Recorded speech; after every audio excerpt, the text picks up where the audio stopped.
Oke, assalamualaikum warahmatullahi wabarakatuh, sahabat bahas YouTube sekalian. Ini adalah kegiatan sehari-hari saya, yaitu ngomong ya. Jadi kalau kita bikin konten tentang keseharian kita seperti vlog dan sebagainya, itu sebenarnya bisa mempermudah kita dalam membuat konten. Artinya kita tidak akan mungkin kehabisan ide konten, begitu ya.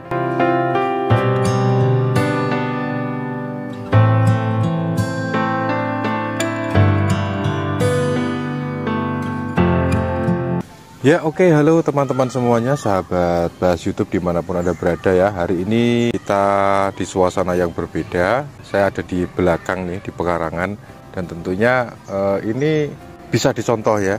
Kalau misalnya kita jenuh di ruangan ataupun misalnya ingin mendapatkan inspirasi baru, kalian bisa pergi jalan-jalan ke tempat wisata. Atau kalau itu dirasa terlalu jauh atau terlalu mengeluarkan biaya ya, kita bisa main ke pekarangan, ke sawah atau kemanapun, dan biasanya itu bisa membuat kita menemukan ide-ide baru gitu ya. Jadi pikiran kita juga refresh, lihat yang hijau-hijau, dan tentunya ini sangat berguna sekali, bukan hanya untuk YouTuber pemula ya, tapi untuk semuanya saja. Dan di sini saya ingin menyampaikan suatu hal, bahwasanya memang banyak sekali teman-teman kita yang mengeluh videonya itu sepi, channelnya sepi dan sebagainya. Itu adalah hal yang biasa teman-teman ya.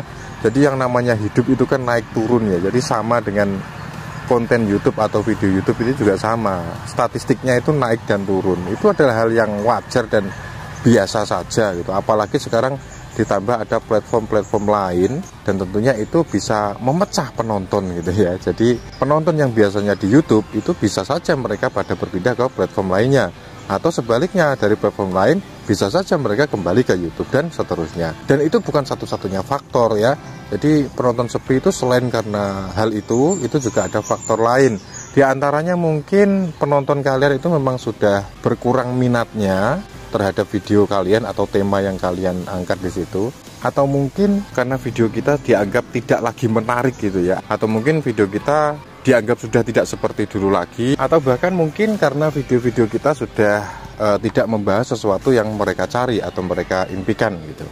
Jadi ada banyak hal yang tentunya kita tidak perlu memikirkan hal itu. Seperti yang sudah saya sampaikan di video-video saya sebelumnya, bahwasanya sebagai YouTuber pemula yang kita harus pikirkan itu adalah besok kita mau bikin konten apa. Itu ya yang kita pikirin. Jadi kita nggak usah mikir penontonnya nanti sepi atau enggak, ada yang nonton atau enggak, ada yang subscribe atau enggak. Dan itu nggak usah dipikir, itu dipikir belakangan saja. Yang penting, yang paling utama untuk YouTuber pemula itu adalah fokus aja besok mau bikin konten apa. Itu kalau saran saya ya. Dan sedikit informasi ini mudah-mudahan ya ada manfaatnya. Kalau memang tidak ada, anggap saja sebagai hiburan dan angin lalu. Dan buat kalian yang mungkin sudah berkomentar namun belum sempat saya balas, jangan khawatir ya, tetap sabar, karena di balik layar saya selalu berusaha untuk membalas semuanya. Terima kasih atas segala partisipasi dan komentar kalian, dan sampai jumpa.